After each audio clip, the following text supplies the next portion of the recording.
आज शिव महापुराण जी की कथा के क्रम में आज हम शिव महापुराण के रुद्र संहिता का सृष्टि खंड का आज 21वां अध्याय। इस अध्याय का नाम है कि शिव सती और शिव का कैलाश गमन। जब शिव जी का विवाह सती के साथ संपन्न हो गया तो वो दक्ष के यहाँ से विदा होकर सती को विदा कराकर वो कैलाश गमन पर निकल गए। अपने लोक पर शिव जी पहुँच गए। ये कथा का निरूपण सर्वप्रथम ब्रह्मा जी ने नारद जी को किया था। ब्रह्मा जी ने नारद जी से कहा कि हे नारद जी, जब शिव जी का विवाह सती जी के साथ संपन्न हो गया तब दक्ष के द्वारा हम अर्थात ब्रह्मा विष्णु सहित सभी देवगण लोग विदा हुए। शंकर भगवान जी सती जी के साथ विवाहोपरांत विदा होकर नंदी पर सवार होकर अपने समस्त गणों सहित अपने शिवलोक पहुंच गए। फिर महादेव ने नंदी सहित सभी गणों को गिरिकंदरा से बाहर जाने को कहा। तदोपरांत शिव जी जो है सती जी के साथ रमण करने लगे और शिव जी का प्रेम सती जी के साथ इतना अधिक है कि वो एक पल उनके बिना नहीं रह पाते थे। यहाँ पर माँ जगदम्बा जो सती रूप में अवतरित हुई थी, उनकी 11 शक्तियों का भी अनावरण हुआ था। 11 शक्तियाँ जो जगदम्बा मैया की 11 शक्तियाँ हैं,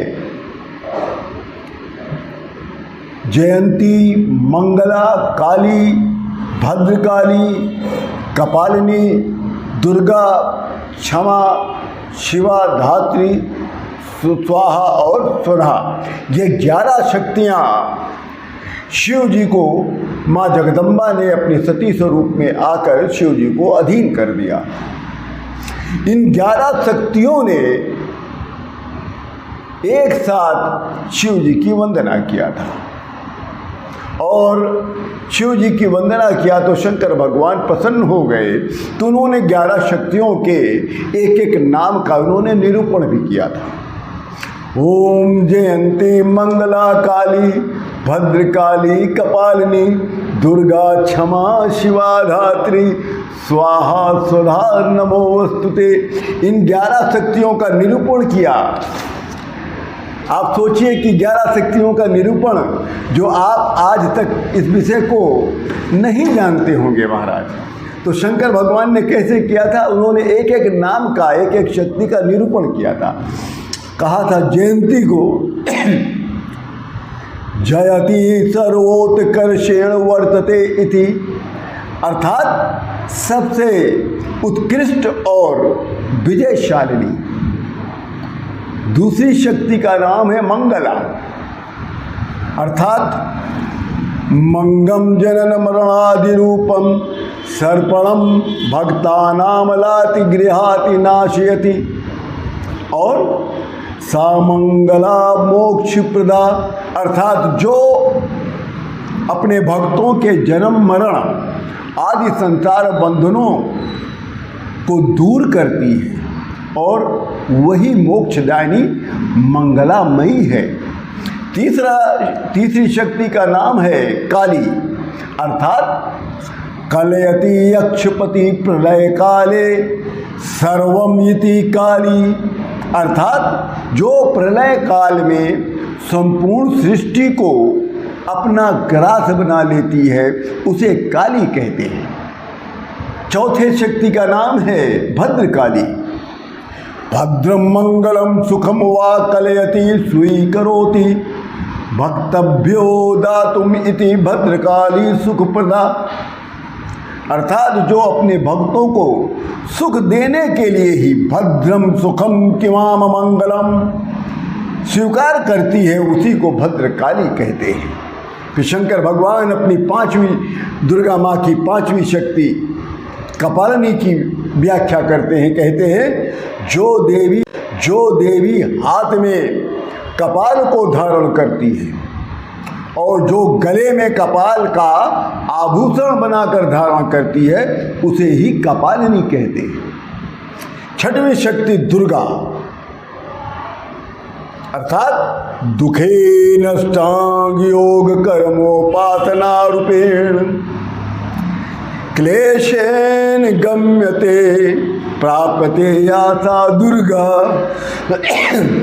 अर्थात जो अष्टांग योग कर्म और उपासना रूप दुस्साध्य साधन से प्राप्त होता है उसे माँ जगदम्बिका को दुर्गा कहा जाता है।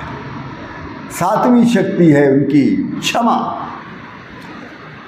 क्षमते सहते भक्तानाम अन्येषां वा सर्वान् पराधान जननी त्वेनेति क्षयकरणामय स्वभावदिति क्षमा। अर्थात संपूर्ण जगत की जननी होने के से अत्यंत करुणामय स्वभाव होने के कारण जो अपने भक्तों अथवा दूसरों के भी सारे अपराध को क्षमा कर देती है, उस माँ जगदम्बा की सातवां नाम क्षमा, अर्थात सातवीं शक्ति का नाम क्षमा है। माँ जगदम्बा की आठवीं शक्ति शिवा, सबका शिव, अर्थात कल्याण करने वाली माँ जगदम्बा को शिवा भी कहते हैं। नवीं शक्ति का नाम है धात्री, जो संपूर्ण संसार को, संपूर्ण प्रपंच को धारण करती है, उस माता को धात्री भी कहते हैं। दसवीं शक्ति का नाम है स्वाहा।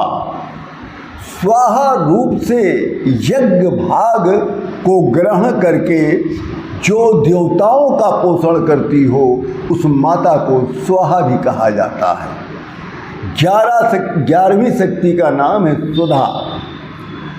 सुधा रूप से श्राद्ध, सुधा रूप से श्राद्ध और तर्पण को स्वीकार करके जो पितरों का पोषण करती है उस माता का नाम सुधा कहा है। इस प्रकार से भगवान शिव जी ने माँ जगदम्बा के सती स्वरूप की जो 11 शक्तियाँ थीं उनको भी ऐसे निरूपण करके उनको भी उन्होंने नमन किया है।